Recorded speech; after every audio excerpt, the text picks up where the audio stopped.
All right, you're listening to ACAB Radio. This is episode 17, broadcasting live from the holding tank in Clark County Detention Center. We're presented by Food Not Bombs Las Vegas. You can find us at foodnotbombslasvegas.org and Nevada Cop Block, nvcopblock.org. And we're your hosts, King Ron, Special K, and Jay Leifer. We got a good show for you guys today. For all our new viewers, today's show is going to be about local news here in the Las Vegas Valley, most of it pertaining to the police and the Food Not Bombs front as well, talking about some of the problems that the homeless are facing out here in the valley, as well as some other viral videos that have been going around the interwebs this week. So yeah, the first thing we wanted to bring up was Metro holding an event at the Mob Museum. It was a use of force event, and they tried to paint themselves as being a model for reform for the nation, basically, in use of force. So if you want to pull that up, Eddie. Patting themselves on the back about how I think they really are a model for use of force. They have a terrific track record for using force, excessive force. They do have good timing, though. If it was anti-use of force, then we have an issue. But I agree, they have a good track record on use of force. Yeah. So the reason why we want to bring it up is it's almost laughable, because the day after this event where they're all meeting to pat each other on the back for what a great job they've been doing all these reforms and whatnot, they dropped the charges against one of their officers, Officer Kenneth Lopera, who murdered Tashii Brown on Mother's Day. Blatantly murdered somebody on video. Right, with the his bare hands. Several different assassination. Yeah. So the next article, that brings us to the next article. So they claim to be a shining image of what police forces should be, and yet in the last 2 days they've killed 3 people. So here's that article. Are they on a record for? Are they keep hitting the most? Are we past? I think they're up to 18 years? right now, right? Of shootings. It's in the teens.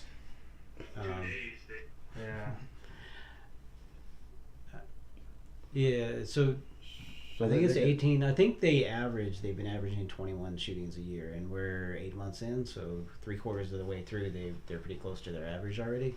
Right. Yeah. I know they'll try really hard to break last year's record. Yeah, I think they are ahead of last year. The thing about the 3 shootings in 2 days that's kind of noticeable is that after Eric Scott was shot, and they had all the criticism about the shootings because Trayvon Cole had gotten shot right before that. Stanley Gibson got shot after Eric Scott got shot, during the time that they had all that attention on the shootings. No, go to live. So between the 3 of them, they had a huge kind of firestorm about that. Mm-hmm.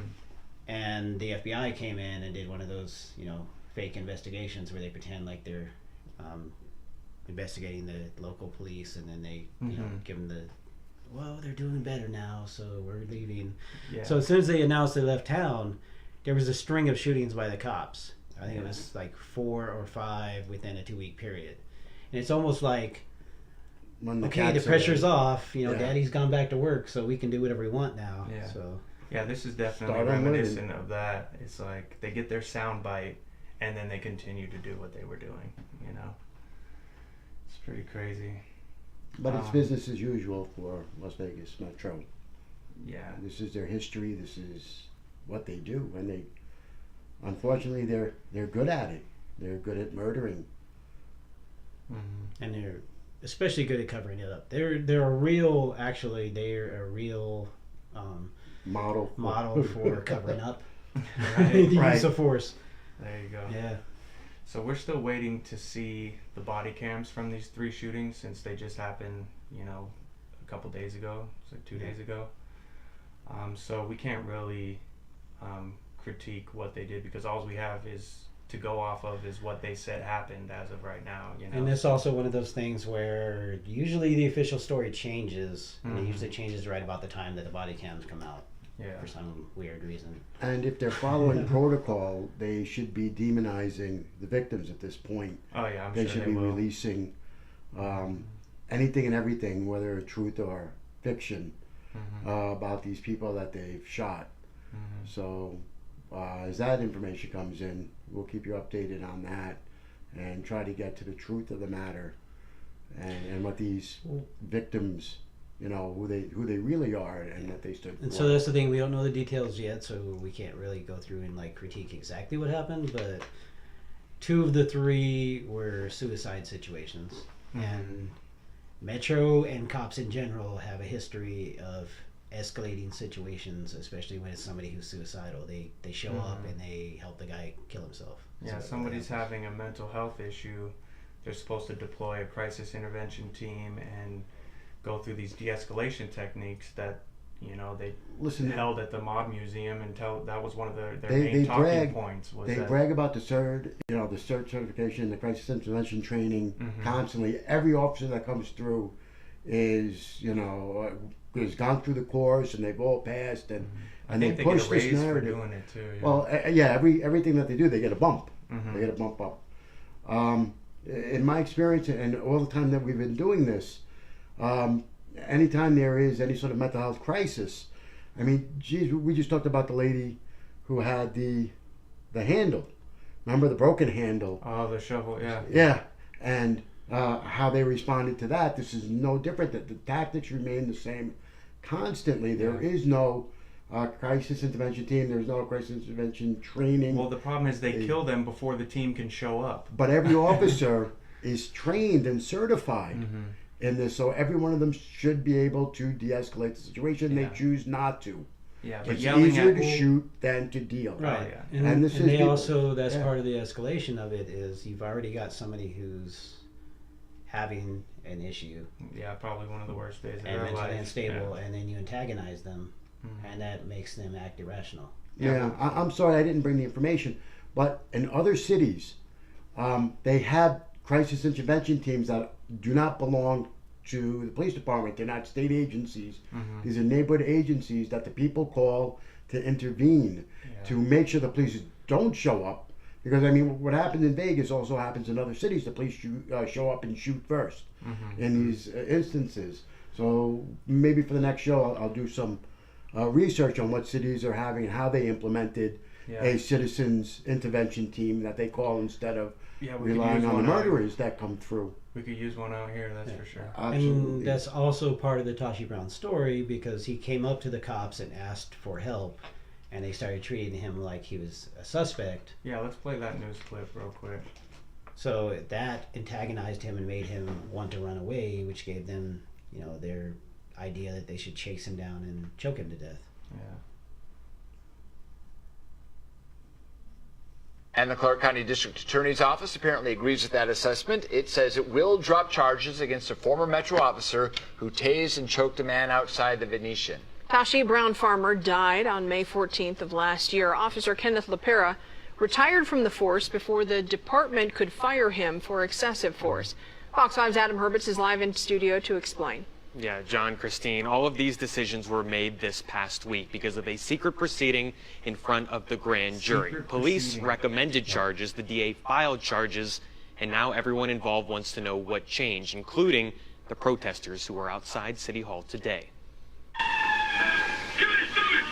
More than a year ago, Tashii Brown farmer went up to an officer inside the Venetian, asked for help, and then ran outside. We view the Las Vegas Metro Police Department as a gang.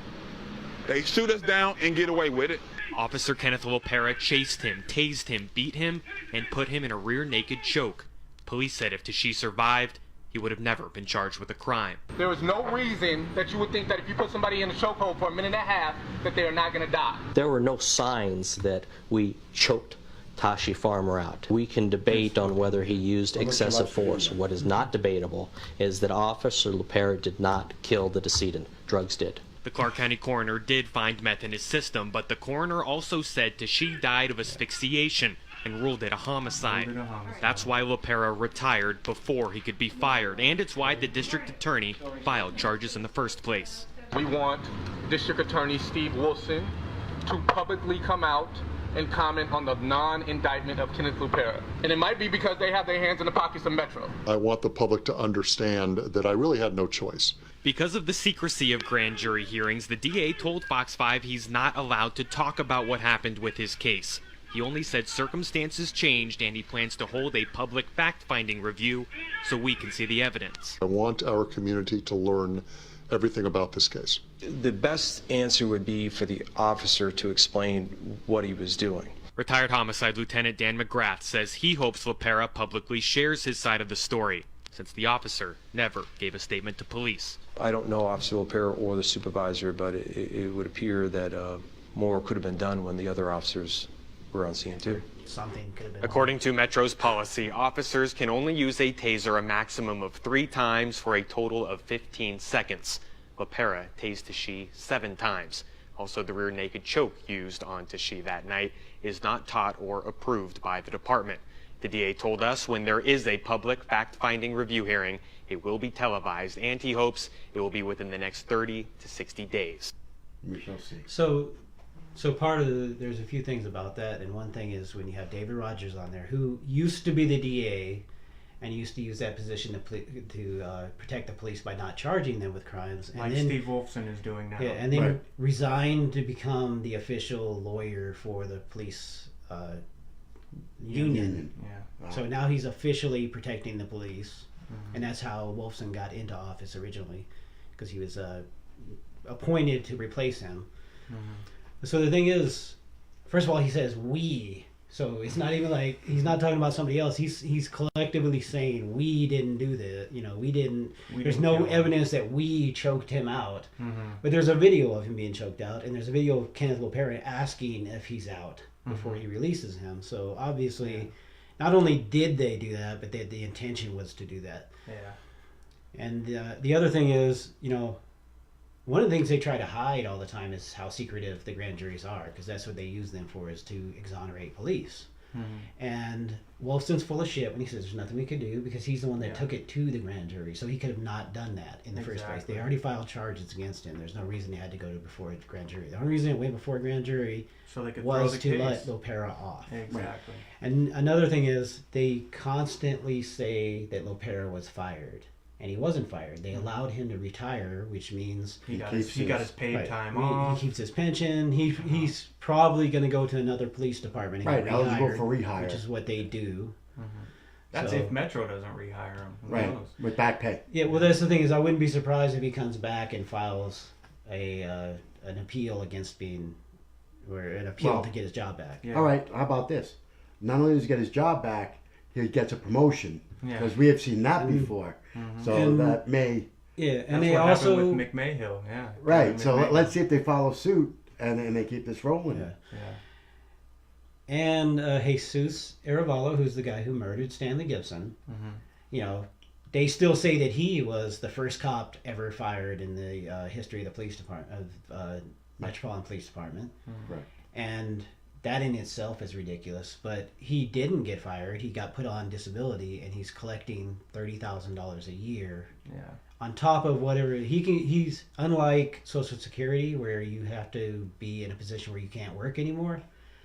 Government disability just means you cannot work in the field that you were working before. So he's not allowed to be a cop now, but he can go and work any job, and he gets a $30,000 bonus on top of whatever he's making. On the taxpayer's dime. Yeah. Right. And as a reward for murdering Stanley Gibson. Right, and it wasn't a physical disability that he went out on.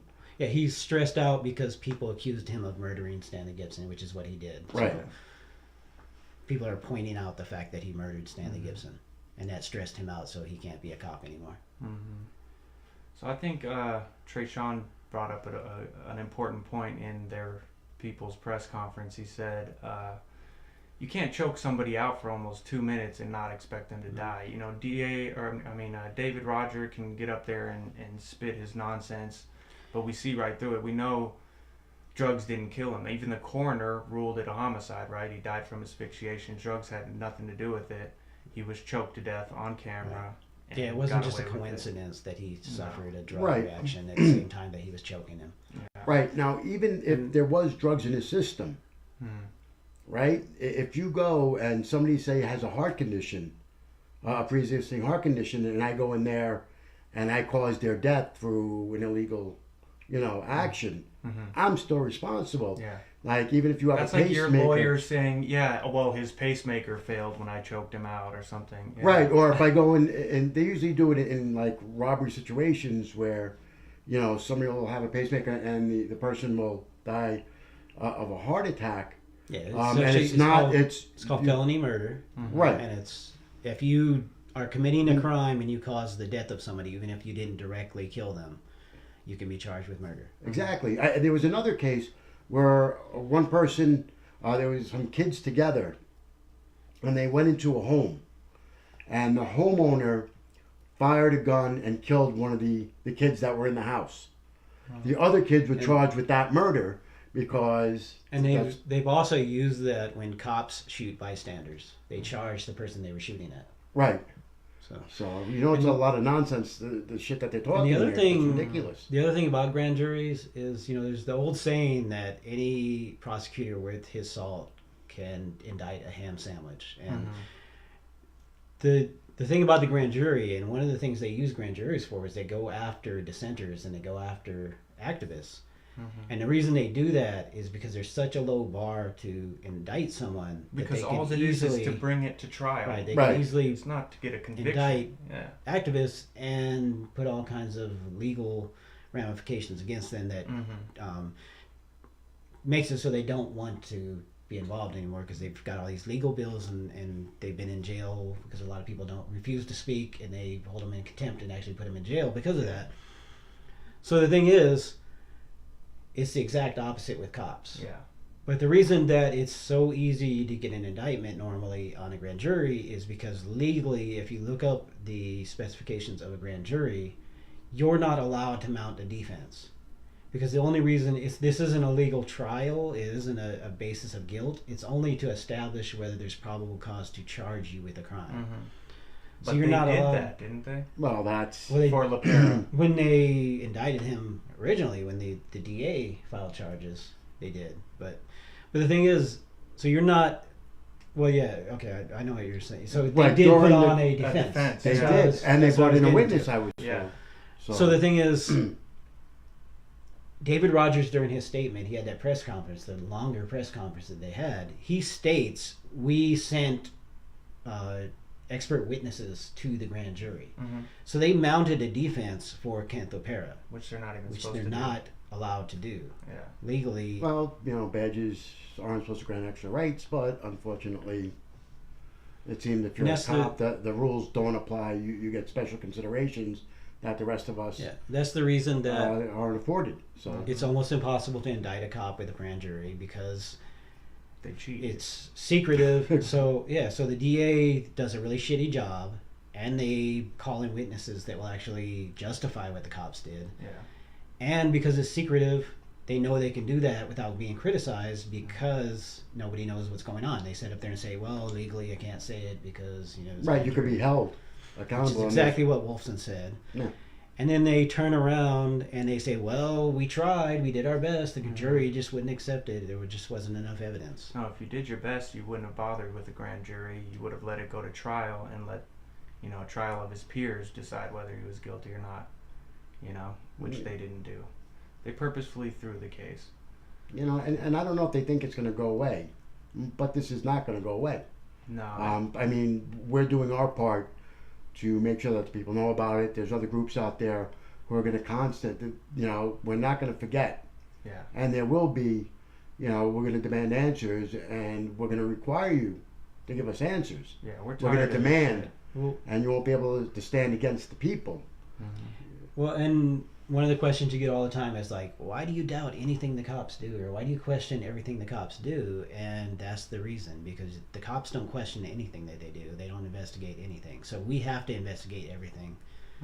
So if the cops genuinely did investigations, And if there was a case where it seemed like there was a case where somebody was shooting at the cops or somebody had committed a bank robbery or something, you'd probably just go, oh, that seems reasonable. But when every story is bullshit and every story changes over the course of time, then you have to say, well, maybe I don't believe this until I see definitive proof. When you've got a track record like the LVMPD, it's only logical to question everything that they put out of their public relations office. I mean, you've got to question every shooting. You got to question every narrative that they're putting out. And it's also that's the larger issue is they turn the community against them, and so the community not only doesn't believe them but doesn't want to cooperate with them. So there's a legitimate crime. People are either afraid or unwilling to go to the police and give them information about it. So they make their own job harder when they don't have accountability for their actions. Mm-hmm. The main thing I hear with the Tashii Brown case in particular, from the bootlickers anyway, is, well, he shouldn't have ran. But the thing is, people need to know their rights, right? If an officer comes to talk to you, you have no legal obligation to speak with that officer unless you're suspected of a crime. And as they said, had he survived that attack, Tashii would have never been charged with a crime. So he had no legal obligation to hang around with these officers. He went to them for help. He was having mental health issues. He thought people were following him. There might have been people following him. We don't know. That's true. But they started treating him like a suspect. He didn't feel comfortable, so he walked away. They start chasing him. Hey, no, come back here. So he bolted. You know what I mean? So that's the thing about it. That's not illegal. He's already in a mental state where he's having issues. And there was a mental health crisis. And then they start treating him like a suspect, so he runs. But even if you overlook all of that, you say, okay, it's illegal for him to run from them, which it wasn't in this case. But even if you, for the sake of argument, say that, you don't get the death penalty from running from cops. Yeah. You're not supposed to anyway. No, you're not the judge, juror, and executioner. You know what I mean? You take him in and arrest him, and those charges would have been dropped. But you don't when you're beat there, him, tase him, when you're choke the life out of him. Lopera and you're there, and you already have 3 or 4 security guards from the casino there to help you. Yeah. And a shitload of cops show up right after that. And you want to practice your fucking MMA moves. You want to show off your fancy MMA moves, then that's not something that's justified whether somebody ran from you or not. Yeah, exactly. So there's been another news story coming out. I guess we could talk about that, the Elks Lodge. This is... I was amazed by this story. Yeah. I mean, I'm not surprised because I've seen it so often. That's what I'm saying. I like to be surprised by stuff, but at this point... With the Elks Lodge, I would have never suspected. This is kind of like the story from Florida where there was a guy who worked at the convenience store and they kept arresting him for trespassing at the store that he worked for. Right. So they have an Elks Lodge where it's a predominantly black membership and it's in a black neighborhood, and they're basically just trying to run them into the ground. They shut them down for 90 days already. And they're just trying to run them out of business between the city and the police. And I wouldn't be surprised if you look into this and figure out where this is. There's probably some sort of like land issue where they want to build something or something. They do have. It's a pretty large building, a pretty large plot that they're on. So there's probably some kind of secondary issue to it. And if you look back, I mean, the Elks Lodge is a civic organization. They're, a helping organization that helps the community. It's not some radical. Well, on top of that, when everybody talks about the healthcare systems, if you look into the history of the healthcare systems, that's how people got their healthcare, was through the lodges and the fraternal organizations. If they didn't get it through work, they would get it through the fraternal organizations. That's why the Elks Lodges and the Moose Lodges and all that stuff existed. Doctors would make an agreement with those lodges, and because of the volume of business they would get, they could give them affordable health care. And then the government came in and created the ADA and basically shut that whole system down. That's why now the Elks Lodge and all those places are just a place where old people go to get drunk. Well, the other thing is that one of the benefits, I was a moose, was that when you retired, they took care of your retirement, you had a place to go. So you weren't, like wholly reliant on some sort of Social Security check or a small pension. Yeah, they do a lot of good things. So they do, and I'm sure the Elks Lodge was set up the same way. Yeah, the Elks have provided gifts, meals, school supplies, and college scholarships to the black community since the 1950s. So they've been doing a lot of good for a long time, and then here the police come in and trying to harass them out of existence with up to 100. And that's one of the things you figure out soon when you're doing stuff like Food Not Bombs and other grassroots organizations. The government hates community. They want to destroy community. They don't want you to understand that you are not dependent on the government. If you're not somebody who's cooperating with the government, if you're not one of these sanctioned nonprofits, and you're not working through the government, and you're actually showing people that it's possible to do stuff and to build community without the government being a part of it, they will actively try to destroy you. And that's why they've created these laws against Food Not Bombs and actively arrested people for simply sharing food with people. People that don't do this kind of work don't think that sounds crazy. The government wouldn't do that, you know what I mean? But it's like the military industrial complex. There's a non-profit industrial complex where there's a huge industry where these government-connected nonprofits are getting millions of dollars from the government. Right. And if other we call it the homeless industrial complex. Oh yeah. Where the homeless actually have value to these groups because it keeps CEOs and all these executives in six-figure incomes through these organizations. Yeah. A good thing about this though is groups like Food Not Bombs and these civil organizations, Elks, Moose. I mean, if you're tired of what the government is doing, and you want to thumb your nose at them, and it's a fun way to thumb your nose in a very mild way to the government and let them know your displeasure at the laws that they're enacting. And you get to wear one of those cool hats, like the moose hat or the hat or whatever. The water buffaloes. Right. Yeah, and you bowl a lot. So yeah, that's good stuff. Raccoon Lodge. If you remember Raccoon Lodge, that was the Honeymooners. If anybody remembers that was them. They would wear it and shit. And we're talking about the government shutting down, local activists, people trying to help out people. That brings us to the next article, them closing Four Master. So actually today we're going to be going out to Las Vegas Boulevard and Four Master where the courtyard is, and there's a lot of people out there that could use a helping hand, especially in this heat. It's supposed to get into 100 and teens today. So I mean, people literally dropping like flies out there. So we're dying. gonna go, absolutely dying. The thing about Four Master Lane is near downtown, and it's a street that's between Main Street and Las Vegas Boulevard. And a lot of the social services are located right on that street, especially the Starvation Army. And I think Catholic Charities. Catholic Charities is there. The Women's Shelter, I think, is up the block. That's sort of a natural place where homeless people go to hang out in between meals and they go where the resources are. So the thing is, people go down there and they share food with them. And basically this is a way, they have some other justification for it because they don't want to directly say that, but this is a way to try to stop people from going. And it's also trying to force the homeless people into that government system of the corridor there, because now you can't hang out in that area, which of course all that means is all those people who don't want to be in there are just going to go to a different area. They're not going to just they migrate. Not going to disappear. Yeah. Hey, so, did we say what it was? I mean, they're actually going to put up a big steel gate crossing the road. That will have like remote control for delivery trucks and emergency vehicles. I think they said.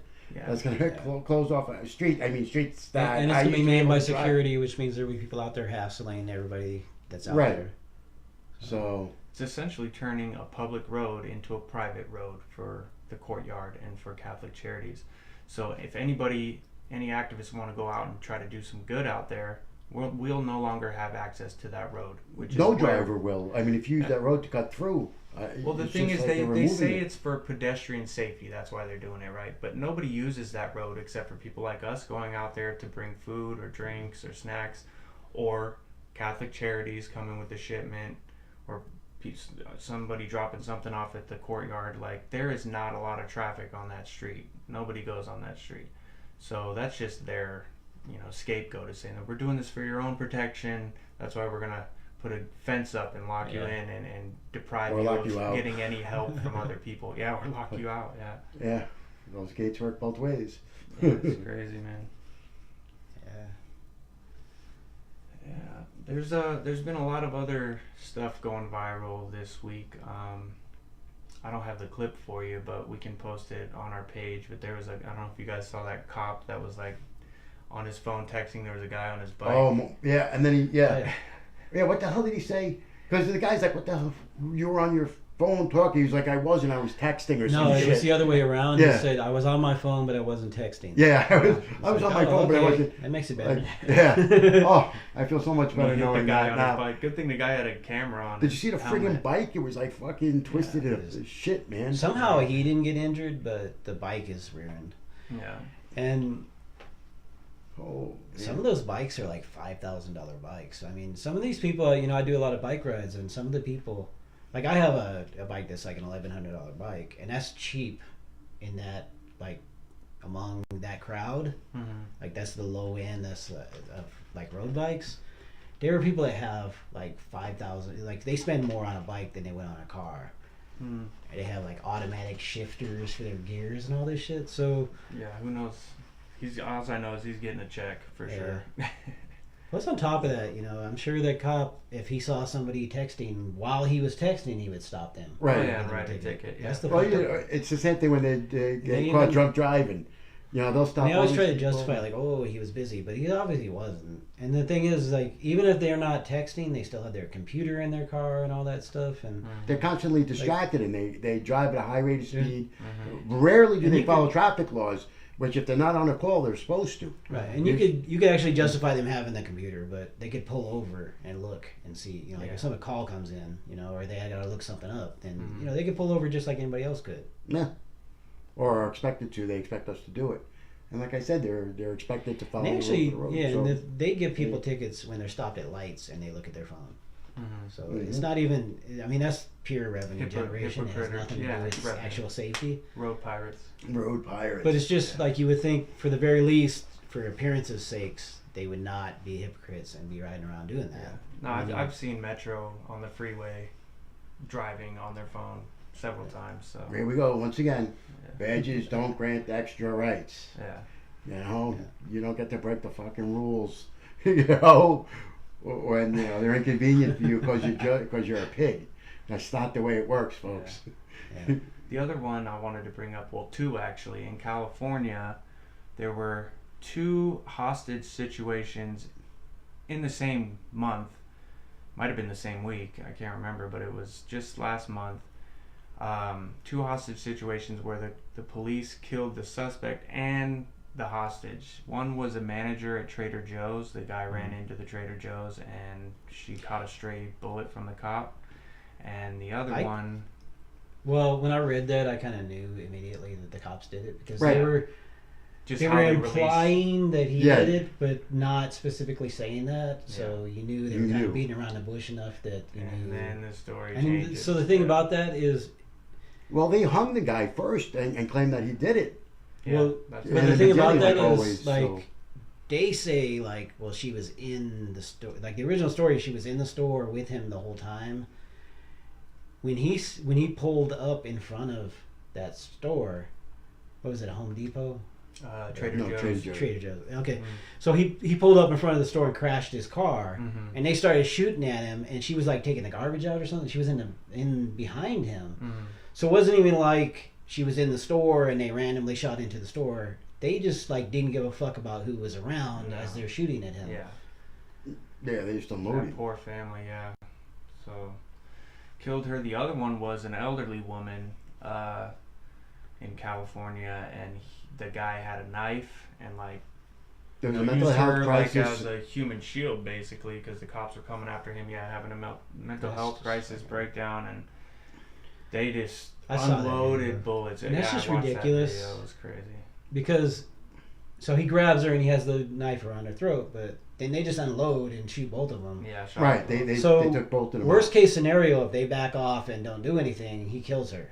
But they killed her anyway, so fucking like right. You could have. Anybody. They still could have shot him after he killed her, so it's not like it would be like, well, he's gonna get away or something. Like they just don't give a fuck. They just kill people. No, and we brought this up earlier that this happens a lot where there'll be a hostage situation. It's not even like that scene in the children. movies that you always see where they like aim and they shoot the guy behind her. Yeah. Like they just fucking a torrent of fucking bullets, you know. And they used lethal force. I didn't see if there was use of beanbags or anything else. That was one of them. They did have beanbags and they were hitting him with it. I didn't do anything. I don't know if they actually hit him, but they were shooting beanbags at him before that. But and he didn't kill the woman after getting hit with the beanbags. So. But so the thing is, he grabs her, and I'm sure their justification is, well, he was threatening her, but they killed her. So. Yeah. How much more She of a lost threat her could life. you- I mean. Yeah. Yeah, it's crazy, man. And there was like no negotiation whatsoever. As soon as No. he had her, they just started shooting. Yeah, it's like the old westerns. I let my gun speak for me. That was a negotiation. Yeah. Like I said, it's not like on RoboCop where he's this expert aiming shit and look through his little visor where he's got the little target area thing. They just fucking unloaded. I don't know if you guys want to get into the whole Las Vegas Convention Authority, but there's been a lot of scandal going on with them too. With Goodman again. Goodman's in the headlines again, and then what's the? So for other some guy's reason they name? pay him to walk around and look like a fucking drunken idiot. Fool. Huh. They call him an ambassador, and he makes like And he almost looks $100,000 a year to do nothing. So he's the Las Vegas ambassador. Yeah. And he looks like the Crypt Keeper from that old fucking HBO show. Because he's been drinking, and that's pretty much what all he's known for is drinking and getting mobsters off. Yeah. So the guy who runs the authority now has been coming under fire for a bunch of stuff. One of them was gift cards, a bunch of gift cards they were using for Southwest flights or something. Right. Yeah, so going to Disneyland and shit. Part of that was the Southwest Airlines gave them a bunch of gift cards for airlines, and it was promotional reasons. Yeah. And Not they just started personal. using them for personal shit. Yeah. And then when they ran out, they went and took taxpayer money and bought more cards and just used them. Well, and then the other thing they did is they had security teams escorting Goodman around, and that president, I think it was a former president that was, but there was Rotten Cotter or Rayton Cotter. so they had security guards or security teams. I'm not sure what their official status is. I'm not sure if they're like the marshals where they're actually cops, but the security teams from the Convention and Visitor Authority, who are paid for by tax dollars, were going out and just basically chauffeuring these guys around town. Yeah. Right. Well, one thing I want to mention about the gift cards, that's a scam that goes on all the time because, you know, if you give money to people, they can trace people. With gift cards, they use it all the time as a way of paying off people because there's no way to track it. Yeah, it's a lot easier to get away with abuse. Yeah. To abuse and pay people off without it coming back to you. There's like $50,000 worth of gift cards missing that they can't track down. Right. And they're saying they're not even going to bother trying anymore because it'll cost more to track it down than it will just to let it go. And that doesn't make sense because you want to find out it's a crime. So they spend money on crimes all the time to solve crimes and never recoup that money back. And to clarify the thing with the security, it wasn't even convention related stuff. It was just like shuttling him around town to like personal business. So it wasn't even like, you know, like it wasn't authorized anyway, but it wasn't even convention business. It was just like him going to a personal doctor appointment and shit like that. The other scandal And was he liver didn't looked at because he's an alcoholic. Yeah. The other scandal was with those two is Rayton Cotter or whatever his name is, the head of the Las Vegas Convention Visitors Authority. He single-handedly approved a raise for Oscar Goodman. It's supposed to go through the board, and he gave him a raise For of like 3 years 20,000 or something like that. Well, he did that over the course of 3 years. Yeah. 3 different contracts. He just went and signed it off himself. And then the thing is, because of all this, because he got in trouble for all this, he's announced that he's going to retire. But he wants $350,000 a year to do it, as a retirement package, and that's not part of his contract. He's just asking for that. And he'll probably get it. on top of his state pension. Yep. So the pension and the so that's 300. extra beyond what he's supposed to get. What's his pension? Does it say?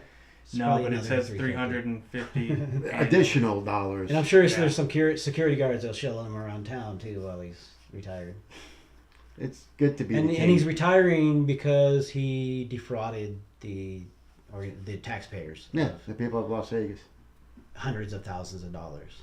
Yep, you just got screwed, folks. So And instead of getting fired and actually being put in jail like he should for embezzlement, he's going to get a $350,000 a year pay package on top of what he's already has in his contract. Yeah.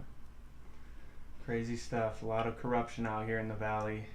People that don't live out here just come out here, for the tourism aspect, come out, have a good time. They don't realize what's really going on behind the scenes. And when we take to the strip and protest, and whether it's through civil disobedience with, hanging a banner to raise awareness, or, marching in the streets to try to let people know what's really going on out here, we want to try to raise awareness so that these things don't continue to happen. That's why we do this show. That's why, Kelly's got Nevada Cop Block going on. It's to raise awareness and hopefully through that increase accountability within our police department and city officials, elected officials. So do your part and get involved. If you've got a story, you could always send it to Cop Block. If you've got a lead, if you want to be a whistleblower, if you work for, Department of Corrections and you see some shady shit going on. Yeah, if you're that mythical good cop and you want to put some stuff out there, we can go anonymous. Yeah, the unicorn cop. If you want to be that unicorn cop. Yeah, there was another story that just went viral this week. One good cop actually served papers to his boss and another cop for some corruption shit. Yeah, and they fired him. Right. So that goes back to ACAB. Yeah. So if you're a good cop, you do the right thing, you're fired. So you're not a cop any longer. There are no good cops. Yeah, exactly. Any good cops are no longer cops. So everybody else left. As the acronym goes. Yeah. So I don't know. I think we can wrap it up, guys. You guys want to promote any events going on? Anything coming up that you can think of? Well, there's always Food Not Bombs over at Hunt Ridge Park. If you guys are local, anybody local listening, and I know we have a lot of friends out there. Sundays, Mondays, Wednesdays, 11:30. Come down. You don't have to bring anything. We don't require you to bring something to be part of the group. We're building community. We'd love to see your faces. Come and hang out and talk with us. We'd also like to thank the people that supported us, because since the neighbors, the 10 or 15 of them that are actually the ones behind it, started harassing everybody out there and specifically targeting us, we've got a huge response from people that either want to volunteer or want to donate stuff. Yeah, so thank you. We've been very lucky. Thank you. Absolutely. Yeah. So thanks, Caitlin, and who is that? Steve. Kathleen, Downtown Steve. Yeah, thanks, guys. Appreciate it. Yeah. Thanks for the support. One event I want to plug is tomorrow at 9 a.m. It's Stand with Fernanda at her ICE check-in. This is put on by the Ariba Las Vegas Worker Center. That's Bliss, right? Yeah, Bliss does some great work. Good work, out there. Bliss. Thank you. Yeah, so stand with her at her ICE check-in. Even if you can't be there, you should check into that group and get involved with it, because they do a lot of good stuff. They do that sort of thing on a regular basis. Absolutely. We should have Bliss on the show. Let me. We're going to try to get Bliss so you guys could Yeah, actually meet her and see the good work that she does. She's incredible. Incredible hardworking. Here's a little tidbit of Fernanda's story. She arrived to her new home in Las Vegas on Tuesday, July 31st, after almost 3 months detained in Cibola Detention Facility in New Mexico. She is one of about 20 trans asylum seekers who presented at the U.S. border as part of the Central American Refugee Caravan. Bliss did some great work. They actually went down to meet the caravan when they came. Yeah. That was a few months ago. That was during May Day, right? Yeah. Yeah. So join us in supporting Fernanda at her check-in at the Immigration and Customs Enforcement Office by showing Fernanda that she's not alone and that the Las Vegas community stands with her. So again, that's tomorrow at 501 South Las Vegas Boulevard at 9 a.m. So that's a good one. Also, shout out Pulse of the Parkway. They came out to Food Not Bombs to give the people the reality of what's going on out there at the park, and gave some of the people that we share food with an opportunity to share their voice. Yeah. And what it's like and what they're going through. So yeah, this that was Friday, pretty cool. Yeah, this Friday, if you guys want to check it out, it's their multimedia exhibit of Maryland Parkway, and it's at Greenspun Hall, which is 4505 South Maryland Parkway, and that's this Friday at 11 a.m. to 1 p.m. That's part of UNLV, yeah. So you know exactly where to go. And these guys are mostly students. Mm-hmm. So yeah, come out and support the students also. Yeah, I think that's all I got. Yeah, we'll put up links also to that Pulse if they're not already up. Sure. Already, sometimes I'm a little slow on this stuff, and I don't know these. No, but it should be really great stuff, and you get to see our faces once again, but in a different setting. So I know you guys love that so much. Stay tuned. Follow us on Facebook. We're going to be posting some of the other stories that we talked about, some of the videos, body cam footage, and articles. So for more content, you can go to the Facebook page, like the page, and whenever we post something, it'll show up in your feed. Also, we're on iTunes if you want to check out some of our past episodes. If you don't have an Apple, we're on Stitcher. That's a free app you can download at the Google Play Store. Stitcher, we're on there. And YouTube. Yeah. All right. Thanks for tuning in. Thank you. All power to the people. Yeah.